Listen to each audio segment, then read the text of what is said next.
I'd never seen him that happy. And that's what made it wonderful for me, was to see the look on his face. The birth of Prince Michael was soon followed by a sister, Paris. Yeah, we were kind of told we should wait. You know, I guess there's a suggested waiting time. But I was flying to Paris all the time. It's actually how she got her name. It's where she was conceived. Do you not think, though, that your children would benefit from contact with their mother? No, but she doesn't. It's private information. She doesn't.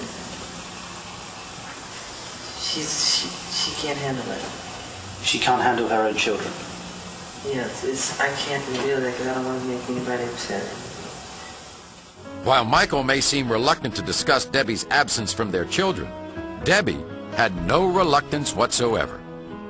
People don't understand that, and they want a traditional, they think that something has to be traditional, and they have this notion of beaver cleaver.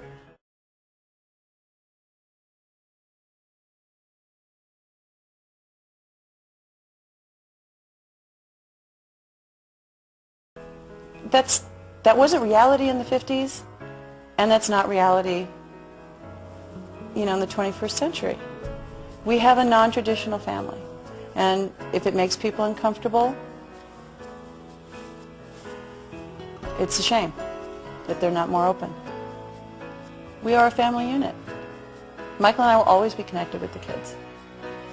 I will always be there for him. I will always be there for the children. And people make remarks, oh, I can't believe she left her children. Left them? I left my children? I did not leave my children. My children are with their father, where they're supposed to be. She preferred them to be with me than with her. So, this mother carries both children for 9 months in her body, and she gives birth to them, and she prefers that they have nothing to do with her. Split up because they got to a point where I couldn't deal with it. I couldn't deal with the fact I couldn't go to the grocery store. For 2 reasons. 1, I'd get followed. 2, I'd have to look at crap on the newsstands that are right at the register as you go out that wasn't true. You know, I wasn't used to it. I like doing things for myself. Michael is more than generous. He said, we don't have to go to the grocery store. No, but I want to. I really want to. I want to go back to what I can go back to. That was what I was used to. That's where I'm comfortable. Doing this is very uncomfortable for me. Talking about these things is extremely uncomfortable for me. But it's hard when you're an entertainer, you know.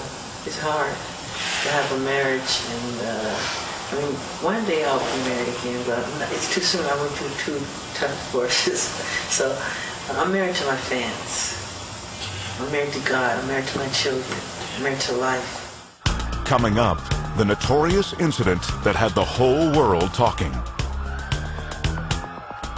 And it happened for like 2 seconds, but when it gets on the news, we slow it down. Michael's mother reveals what it was like to grow up in the Jackson 5.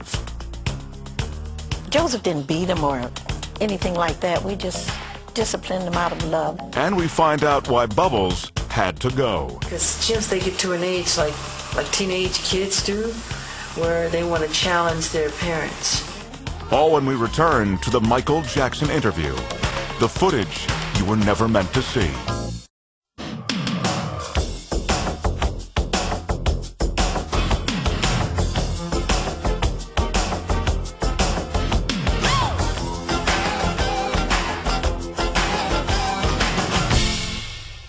When Martin Bashir arrived to film Michael and his children, Bashir was immediately confronted with one of the major worries of celebrity parents, the horrible danger of kidnapping.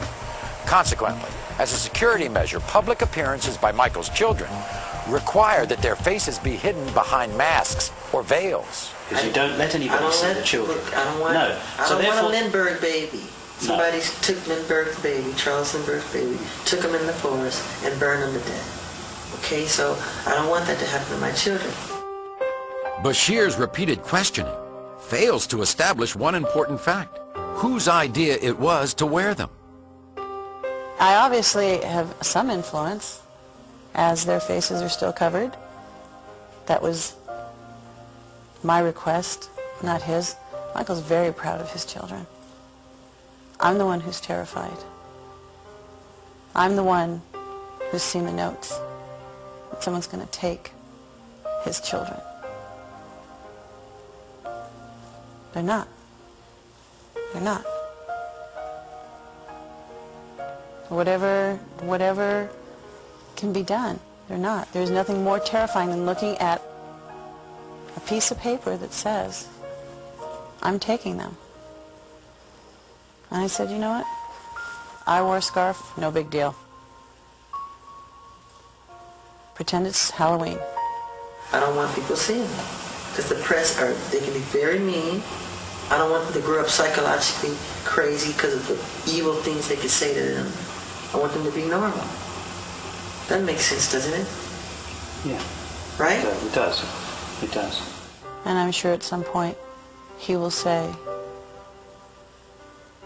you know, to the children, do you want to wear the scarf?